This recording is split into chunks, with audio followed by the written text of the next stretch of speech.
Hello, in this video I want to show you how to set up custom LED lamp notifications on Redmi A1 Plus. And to do this you'll need to open a Google Play Store. Inside find app called Notify Buddy. Install it.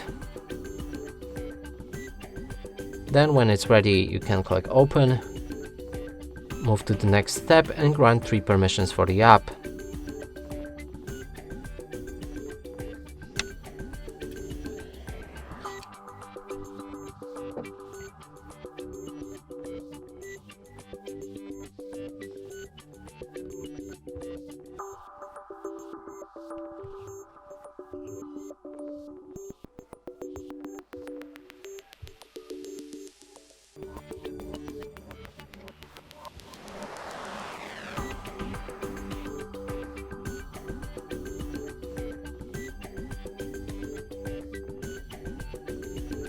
And last right here is battery optimization, which is optional to disable, and I'm gonna leave it on.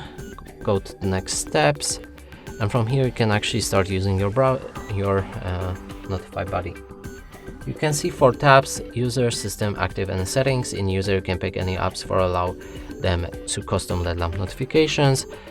And system, you can find all system bound apps. In active there's all apps that you've just activated, and in the settings you can customize your LED lamps. And here's the ad as well, so we can skip it. Now let's click on the test button, and here it is, our LED lamp. And that's it for this video. Hope you like it. Please consider subscribing to our channel, leave a like and a comment below.